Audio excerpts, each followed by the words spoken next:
बिगड़े हुए मनुष्य को यदि कोई सुधार सकता है, उसके मन को कोई बदल सकता है, तो केवल सत्संग ही बदल सकता है और कोई बदलने वाला नहीं। और जीवन में जितने दुख दिखाई देते हैं, उन दुखों का कारण केवल और केवल तुम्हारा दुर्गुण है। तुम्हारी बुराइयां, तुम्हारी गलत आदतें वही दुख को जन्म देती है। और सत्संग सारे मैल को धो देता है। मैंने सुना है, जब मीरा ने कृष्ण से पूछा कि कृष्ण, मेरे जीवन की चुनरी को आप रंग दो, तो कृष्ण ने कहा हरे रंग में रंगूं कि लाल रंग में रंगूं। तो मीरा ने कहा ना हरा रंग चाहिए, ना लाल रंग चाहिए, दुनिया का रंग नहीं चाहिए, आप अपने रंग में रंगो, भक्ति के रंग में रंगो, धर्म के रंग में रंगो, सेवा के रंग में रंगो, त्याग के रंग में रंगो। मेरी जिंदगी की चुनरी अध्यात्म के रंग में रंगना है, दुनिया का रंग नहीं चढ़ाना है। श्याम पिया मोरी रंग दे चुनरिया। गाइए राम स्वरूप मीणा जी। श्याम पिया मोरी रंग दे चुनरिया। दास कबीर जतन से ओढ़ी, ज्यों की त्यों धरी दीन्ही चदरिया। झीनी झीनी रे बीनी चदरिया। ये जो चादर मिली है, ये मनुष्य जीवन मिला है, ये जिंदगी रूपी चादर में कोई दाग नहीं लगना चाहिए। जैसी की तैसी इस चादर को धर देना है और संसार से इस आत्मा रूपी परमात्मा को विदा हो जाना है, दाग नहीं लगाना है। ज्यों की त्यों धरी दीन्ही चदरिया। कबीर साहब ने कैसे जतन से ओढ़ा था इसको। कबीर साहब ने जतन के बारे में कहा है, रतन का जतन कर माड़ी का सिंगार, आया कबीरा फिर गया झूठा है हंकार। ये रतन जैसी काया मिली है, इसको जतन पूर्वक जीना सीखो। मनुष्य जीवन की महिमा भगवान श्री राम अवधवासियों के सामने वर्णन कर रहे हैं कि बड़े भाग्य मानुष तन पावा। उन्होंने ये नहीं कहा कि बड़े भाग्य हाथी तन पावा, बड़े भाग्य ऊंट तन पावा, बड़े भाग्य भैंसा तन पावा। उसका शरीर तो बहुत बड़ा होता हाथी का शरीर, लेकिन बड़े भाग्य नहीं वहां है। क्यों? क्योंकि हाथी बन जाओ, घोड़ा बन जाओ, ऊंट बन जाओ, कुछ भी बन जाओ, लेकिन याद रखना एक बात, वहां पर मोक्ष नहीं हो सकता है, वहां पर भक्ति नहीं हो सकती, मुक्ति नहीं हो सकती। वहां इस तरह बैठकर प्रवचन नहीं सुन सकते हो, संत समागम नहीं करा सकते हो, गुरु जी के चरण नहीं छू सकते हो। अभी यहां कोई हाथी आ जाए, नर का शरीर हो या नारी का शरीर हो, दोनों का शरीर महत्वपूर्ण है।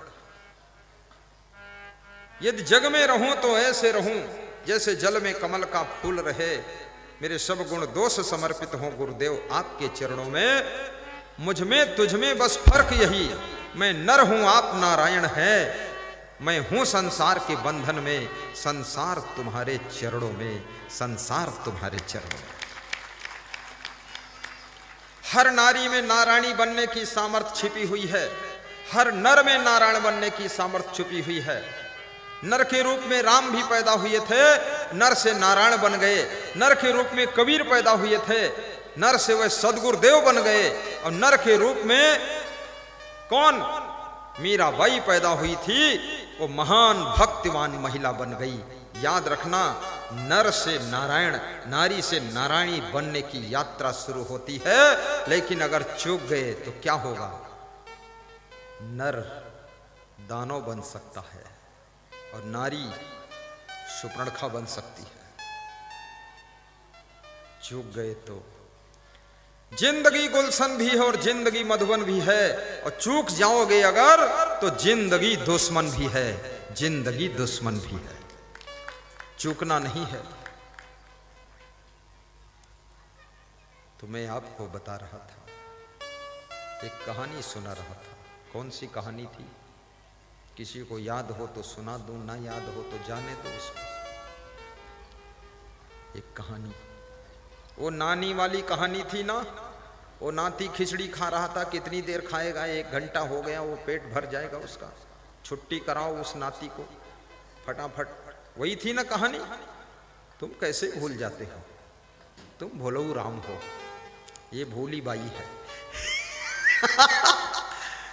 नहीं, तुम भूलते नहीं हो।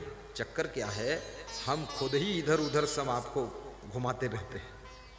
जैसे कोई बच्चा हो ना, उसको 1000 आइटम के बीच में इधर उधर घुमा दो तो इतना कहाँ फिर रास्ते भूल जाएगा। मेरा सत्संग भी इधर उधर चलता, कहीं रामायण, कहीं गीता, कहीं कहीं कहीं कुछ। ये प्रवचन है, ये मिक्स कथा है, फिक्स नहीं है।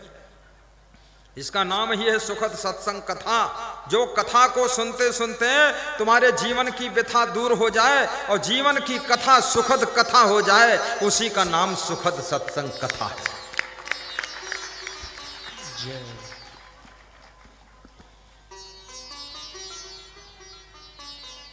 नाती जब देखता है कि नानी पानी भरने गई है, तो नाती के खिचड़ी में घी नहीं पड़ा। कभी कभी देसी गौ माता का घी मिल जाए, दाल में छौंक कर खा लीजिए, थोड़ा रोटी में लगा कर खा लीजिए, बहुत फायदा करे।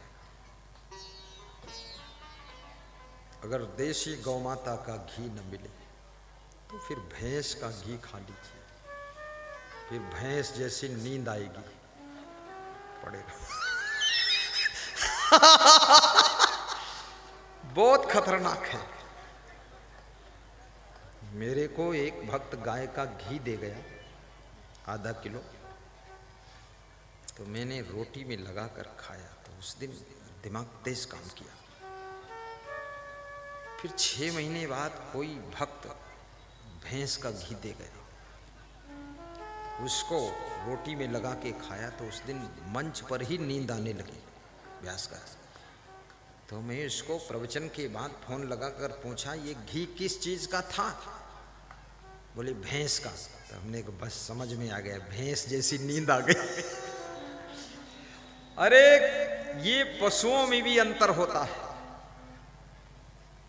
इसलिए गौ को माता कहा गया, भैंस को माता नहीं कहा गया।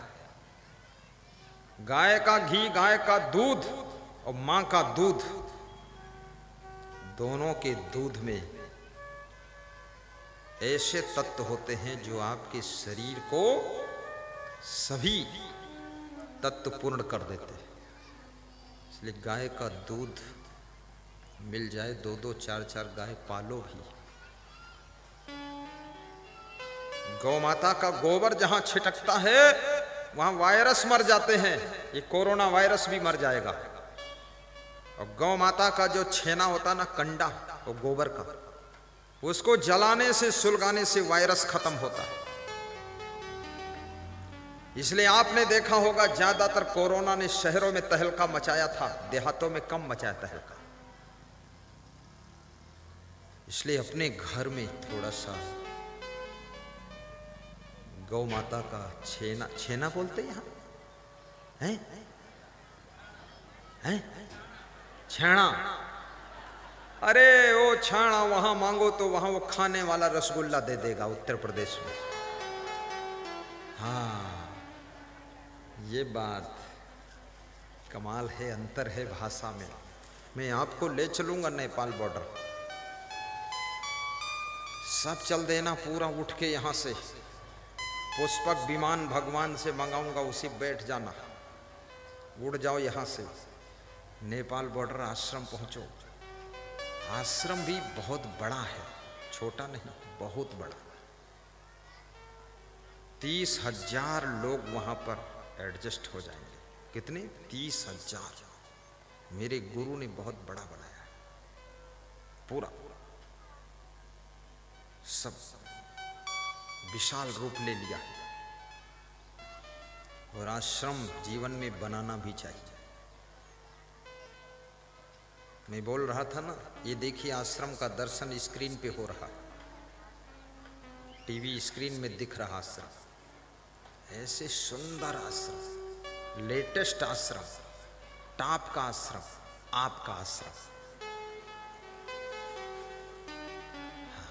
सामने पानी भरा लग रहा, पानी नहीं है, वो फर्श लगी है, आंगन है। मैं छत पे खड़ा था, एक भगत धोती पहन कर आया, उसमें पांव धरा तो लांग बांध लिया। मैंने कहा लांग क्यों बांध रहे? बोले पानी लग रहा। जल की जगह थल, थल की जगह जल। घर भी बनाना तो सुंदर घर बनाना, भले साइज छोटा हो लेकिन सुंदर हो, सुविधाजनक हो, सुरक्षित हो, ब्यूटी, फैसिलिटी, क्वालिटी, ये घर में होना चाहिए। कितने लोग घर तो बहुत बड़ा बना देते हैं, कोई ठीक ठाक मामला नहीं। जगह का उपयोग करिए। 1 फीट जगह अगर खराब हो गई तो समझ लीजिए ये 4 मंजिल तक ऊंचाई तक खराब होती रहेगी। और 4 मंजिल तक वो करीब 40 फीट ऊंचा होगा, तो 40 स्क्वायर फीट खराब हो गई तो 40,000 रुपये की लागत का मकान खराब हो चुका होगा। इसलिए आधा फीट भी खराब नहीं होना चाहिए, सेंटीमीटर से काम करिएगा। कंस्ट्रक्शन इंजीनियर का माइंड लगाइए। और घर को घर मत समझिए, घर को मंदिर समझिए।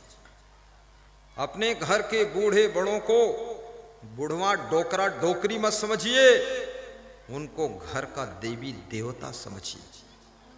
सासू को गौरा ससुर महादेवा, सासू को गौरा ससुर महादेवा। अरे बोलो क्यों नहीं गाते हो? आखिर सासू को क्या समझ रखा है? सासू सब सासुएं खुश हो जाएंगी, कल मेरे लिए कुछ न कुछ तो लाएंगी ही, कुछ नहीं लाएंगी तो क्या लाएंगी, खुद तो आएंगी ही। सासू को गौरा ससुर महादेवा, सासू को गौरा ससुर महादेवा। स्वामी को ईश्वर बनैबै, मंदिर हम काहे को जैबै।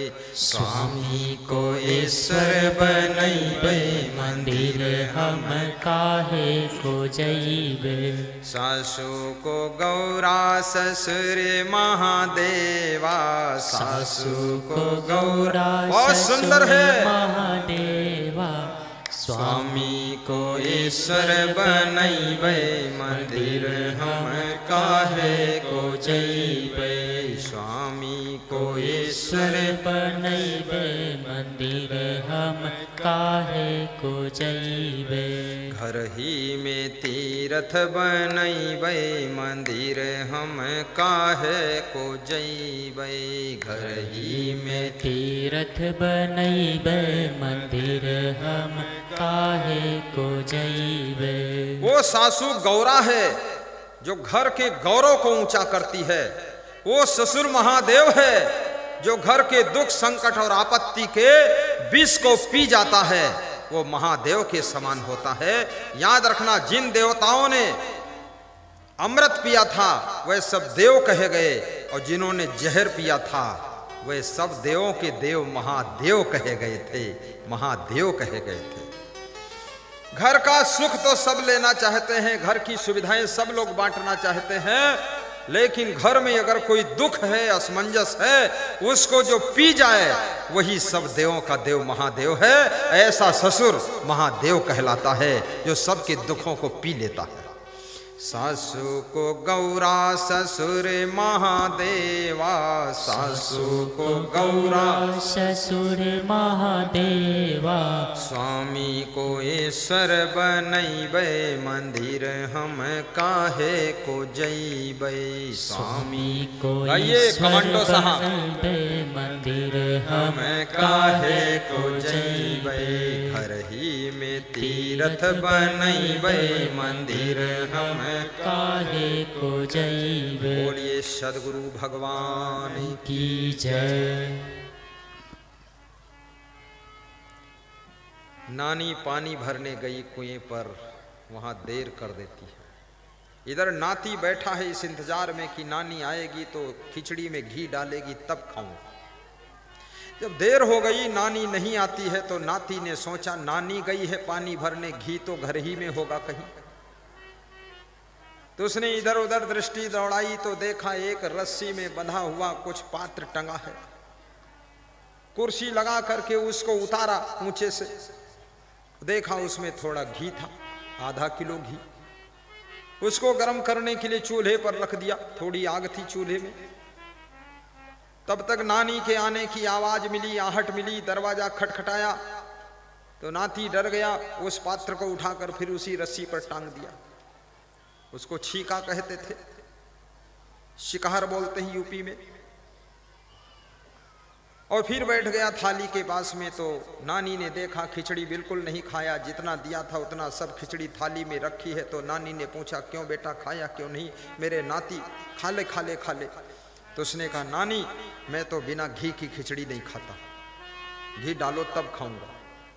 तो नानी ने कहा तेरे से प्रिय और मेरा कोई नहीं है, घर में घी नहीं है, घी होता तो मैं डाल देती, तू क्या समझता है, तेरे को मैं बहुत प्रेम करती हूं। नानी झूठ बोलने में भी बहुत सातिर माइंड थी।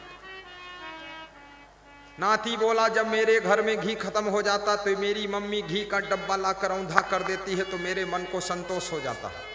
तो घी नहीं है तो घी का डब्बा ही औंधा कर दो तो संतोष हो जाएगा। नानी जानती है कि घी जनवरी का महीना है, ठंडा है, घी तो जाम है, लेकिन नाती भी जानता है उसको पिघला के रख चुका हूं। नानी स्पीड से ऊपर से उतारती है घी का पात्र और थाली में औंधा कर देती, ले ले खा ले। वो जानती थी गिरेगा तो नहीं घी क्योंकि जाम है, लेकिन नाती जानता था औंधा तो कर, सब व्यवस्था पक्की कंप्लीट चल रही। ज्यों ही औंधा किया वो आधा किलो घी सब थाली में भर गया। नानी शर्मिंदा हो गई। नानी ने कहा ले ले, मैं जानती नहीं थी, घी था तेरे भाग्य से निकल आया, थोड़ा सा था, ले खा ले, अच्छा कोई बात। अब नानी सोचने लगी ये इतना घी मेरा नाती खाएगा, मैं भी साथ में खाऊं तो ठीक है। तो नानी ने कहा मेरे घर में जब नाती खाने आता है तो अकेला नहीं खाता है, प्रेम के कारण नानी भी साथ में खाती है तो मैं भी खाऊंगी। तो नानी भी खाने के लिए बैठ गई। नाती छोटा था, नानी बड़ी थी। नानी लपक लपक के घी तरफ से खा रही थी। नाती सोचता था अरे ये तो बड़ी चालाक है, पहले तो घी नहीं दे रही थी, घी मिला तो खा भी रही साथ में, तो क्या करूं। तो नानी बातें कर रही थी, नाती को बहला रही थी, फुसला रही थी, बहका रही थी, कह रही थी बेटा तू बहुत मेरा प्रिय है, तेरे नाना बहुत बीमार रहते थे, बीमार होके मर गए, उनका दुख बहुत मुझे रहा। और नाती सुनता था और नानी फट से खा लेती थी। फिर बोली कि तेरी माँ बहुत बीमार रहती थी, बचपन में उसका बहुत जिंदगी जीने की कला सीख लीजिए। बोलिए सद्गुरुदेव की जय। दुख में मत घबराना पंछी, यह जग दुख का मेला है, चाहे भीड़ बहुत अंबर पर उड़ना तुझे अकेला है। दुख में मत घबराना पंछी हो, दुख में मत घबराना पंछी, यह जग दुख का मेला है, चाहे भीड़ बहुत अंबर पर उड़ना तुझे अकेला है, उड़ना तुझे अकेला है, उड़ना तुझे अकेला है। जब तक सूरज आसमान पर बढ़ता चल, तू चलता चल, घिर जाएगा अंधकार जब बड़ा कठिन होगा पल पल, बड़ा कठिन होगा पल पल। किसे पता क्या उड़ चलने का हो, किसे पता क्या उड़ चलने का, आ जाता कब बेला है। दुख में मत घबराना पंछी, यह जग दुख का मेला है, दुख में मत घबराना पंछी, यह जग दुख का मेला है। चाहे भीड़ बहुत अंबर पर, उड़ना तुझे अकेला है, उड़ना तुझे अकेला है, उड़ना तुझे अकेला है। साथ गुरु ना चेला है, उड़ना तुझे अकेला है। सबको एक दिन संसार छोड़कर जाना, इसलिए संसार छोड़ने से पहले संस्कार सुधार लीजिए। संसार छोड़ने से पहले बुरे कर्म और बुरी आदतें छोड़ दीजिए। संसार छोड़ने से पहले संसार का मोह छोड़ दीजिए। फिर आप जब संसार छोड़ोगे आपका मोक्ष हो जाएगा।